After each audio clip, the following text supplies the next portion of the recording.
नमस्कार दोस्तों, स्वागत है आप सबका आपके अपने चैनल सांध्य गीत पर।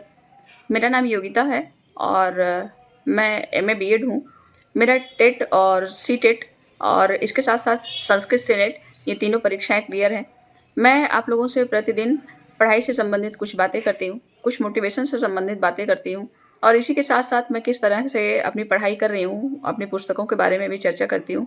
तो चलिए आज का वीडियो हम आगे बढ़ाते हैं।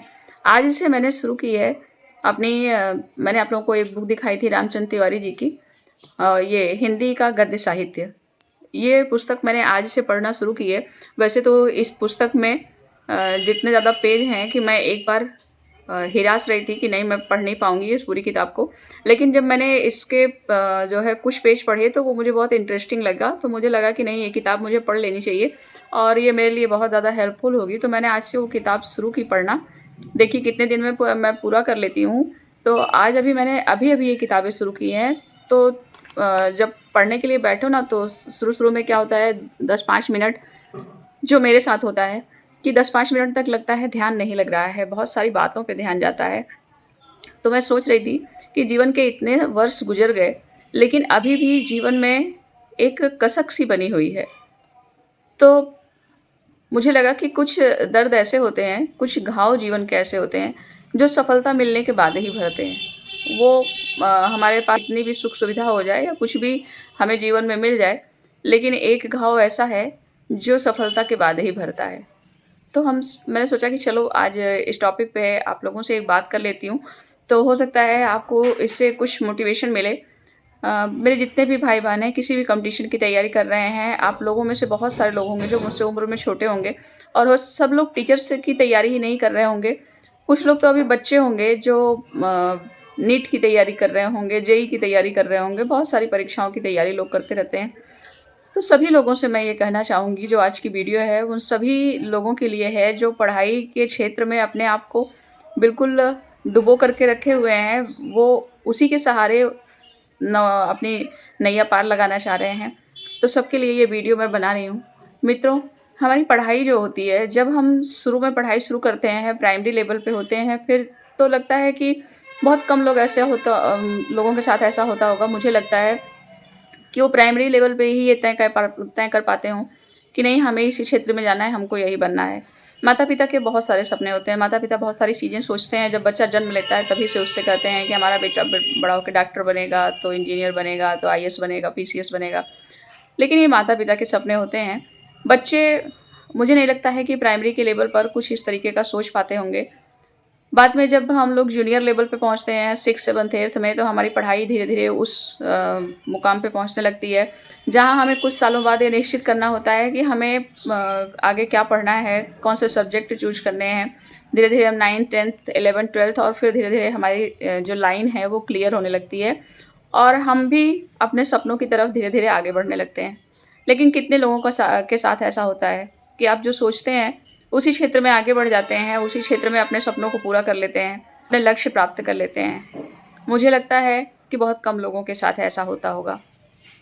बहुत भाग्यशाली होते होंगे वो लोग, जो लोग सोचते होंगे जो उसे पूरा कर पाते होंगे अपनी पढ़ाई को लेकर के। अगर आप उसमें से हैं तो बहुत अच्छा है, लेकिन बहुत सारे लोग उसमें से नहीं होते हैं और फिर धीरे-धीरे जीवन में संघर्ष बढ़ता चला जाता है। जितनी ही सफलता देर से मिलती है, संघर्ष जीवन का उतना ही लंबा होता जाता है। कुछ जो महिलाएँ होती हैं, जब वो लड़कियाँ होती हैं, तो कुछ लड़कियाँ तो ऐसी होती हैं जो शादी के बाद भूल ही जाती हैं कि उनके जीवन के भी कुछ सपने थे। जब वो पढ़ रही थी तो उन्होंने भी कुछ सोचा था कि हमको अपने लिए क्या करना है। लेकिन बहुत सारी महिलाएँ ऐसी होती हैं जो बहुत सालों तक अपने सपनों के लिए लड़ती रहती हैं। और मुझे जो लगता है मित्रों कि जब हम अपने सपनों के लिए बहुत लंबे समय तक संघर्ष करते हैं, तो जब तक हमारे वो सपने पूरे नहीं हो जाते हैं, हमको चैन भी नहीं मिलता है। हम में से बहुत सारे लोग उस कगार पे खड़े हैं। तो हमें सफलता तो लेनी पड़ेगी ना, क्योंकि जो हमारे जीवन में ये असफलता का दुःख है, वो तभी भरेगा जब हम सफल हो जाएँगे। चाहे हमारे पास कितनी भी खुशियाँ क्यों ना हो, बहुत सारी उपलब्धियाँ क्यों ना हो, लेकिन एक हमारा सपना था कि हम सेल्फ डिपेंड बनेंगे, हम अपने बल पे अपना जीवन जिएँगे। ये एक सपना जो होता है, वो उम्र के साथ-साथ घाव बन जाता है और वो तब तक नहीं भरता है जब तक हमको सफलता नहीं मिल जाती है। और हमें उस सफलता को पाने के लिए बहुत मेहनत करनी पड़ेगी, बहुत मेहनत से पढ़ना पड़ेगा। किताब का एक एक पन्ना, अपने जीवन का एक एक मिनट, सबका हमें उपयोग करना पड़ेगा। वो हम किस तरीके से करेंगे ये हम सभी लोगों के ऊपर डिपेंड करता है। बस उसमें जो सबसे मजबूत कड़ी होती है वो होता है हमारे मनोबल का, कि हमारा मनोबल नहीं टूटना चाहिए। तो मैं आपसे कह रही थी मित्रों कि हमारा मनोबल जो होता है वो एक बहुत मजबूत कड़ी होता है हमारे जीवन की सफलता में, जो हमेशा बना रहना चाहिए। क्योंकि इस घाव को तो भरना पड़ेगा।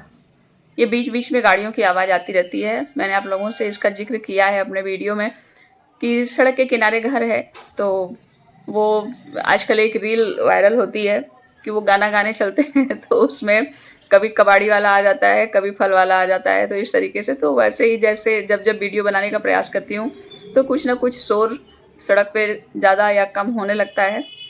खैर ये सब तो आई गई परेशानियां हैं जो जीवन में लगी रहती हैं। तो इसी तरीके की परेशानियां हमारे जीवन में कुछ ना कुछ आती रहती हैं। एक वीडियो बनाने के लिए इतना ज़्यादा समय देखना पड़ता है, कब खाली हो, कब शोर ना हो, बहुत सारी चीज़ें देखनी पड़ती हैं। ऐसे ही पढ़ाई के लिए भी होता है मित्रों। पढ़ाई के लिए भी हमको बहुत ज़्यादा लगना पड़ेगा। ये हमको देखना, अगर हम देखने लगे कि कब हमको उचित समय मिले, कब उचित वातावरण मिले और कब जो है सब कुछ हमारे अनुकूल हो जाए, तो ऐसा कभी होगा नहीं। कुछ भी हमारे अनुकूल नहीं होने वाला है, क्योंकि कुछ भी हमारे बस में है ही नहीं। जब हमारे बस में कुछ नहीं है तो अनुकूल हमारे कैसा होगा। तो जो कुछ है सामने, जैसी परिस्थितियां हैं, जैसा वातावरण है, जैसा समय है, उसी समय के हिसाब से हमको अपनी दिनचर्या बनानी होगी, अपनी पढ़ाई करनी होगी और अपने आप को उसी माहौल में ढालना होगा, तभी हम आगे बढ़ पाएंगे। जब हम अपने माहौल से हमेशा शिकायत करते रहते हैं कि नहीं ये चीज़ हमारे अनुकूल नहीं है, ये जीवन में ऐसे चल रहा है, ऐसे हमने नहीं सोचा था, तो ज़िंदगी भर शिकायत ही बनी रहेगी। कभी भी हम उस शिकायत से निकलने का मौका अपने लिए नहीं तलाश कर पाएंगे। हम अपने जीवन को तभी सुधार पाएंगे जब हम उस माहौल में अपने आप को ढाल करके और उसी को अपना ढाल बना लेंगे। सिर्फ उस माहौल में अपने को ढालेंगे नहीं, उसी को हम अपने ढाल बना लेंगे और उसी ढाल के साथ हम अपनी पढ़ाई को करते हुए आगे बढ़ जाएंगे। और जिस दिन हमारे सपने पूरे हो जाएंगे, उस दिन जीवन का ये दर्द ख़त्म हो जाएगा और हम बहुत सुकून की सांस ले सकेंगे। तो उस सुकून से जीने के लिए आइए खूब मेहनत से हम अपनी पढ़ाई करते हैं। अपने सिलेबस का एक एक टॉपिक कुछ भी नहीं छोड़ते हैं, सब कुछ बिल्कुल रट डालेंगे, समझ डालेंगे। जो जिस तरीके से ग्रहण किया जा सकता है उस तरीके से हम ग्रहण करेंगे। लेकिन हमारे जीवन में जो ये असफलता का घाव है, इसको तो भरना ही पड़ेगा और उसको भरने के लिए हमें अपने दिन से, अपनी रातों से, सबसे लड़ना पड़ेगा, अपनी परिस्थितियों से लड़ना पड़ेगा। तो बस यही इतना ही कहना था कि खूब मन लगा करके पढ़िए। हमारे जीवन में जितने दर्द हैं, जितनी भी कठिनाइयाँ हैं, जितनी भी मुश्किलें हैं, वो सब सफलता मिलने के बाद ख़त्म हो जाएगी। ऐसा नहीं है कि जो है सफलता मिल जाएगी तो जीवन में कोई परेशानी नहीं आएगी। आएगी तब भी, क्योंकि जब तक मानव जीवन है तब तक कुछ ना कुछ तो लगा ही रहेगा। लेकिन जो दिमाग पे एक बोझ था कि हम कुछ कर नहीं पाए, ये उतर जाएगा। तो चलिए इस बोझ को उतारने की तैयारी करते हैं और दिमाग में अपने पाठ्यक्रम को रखते हैं, इस बोझ को उतारते हैं। आइए खूब मन लगा करके पढ़ते हैं। आप लोगों को मेरी ढेर सारी शुभकामनाएं। 2026 हमारे आपके सभी के सपनों को पूरा करने वाला वर्ष हो, ऐसी ईश्वर से प्रार्थना है। फिर मिलते हैं अगले वीडियो में।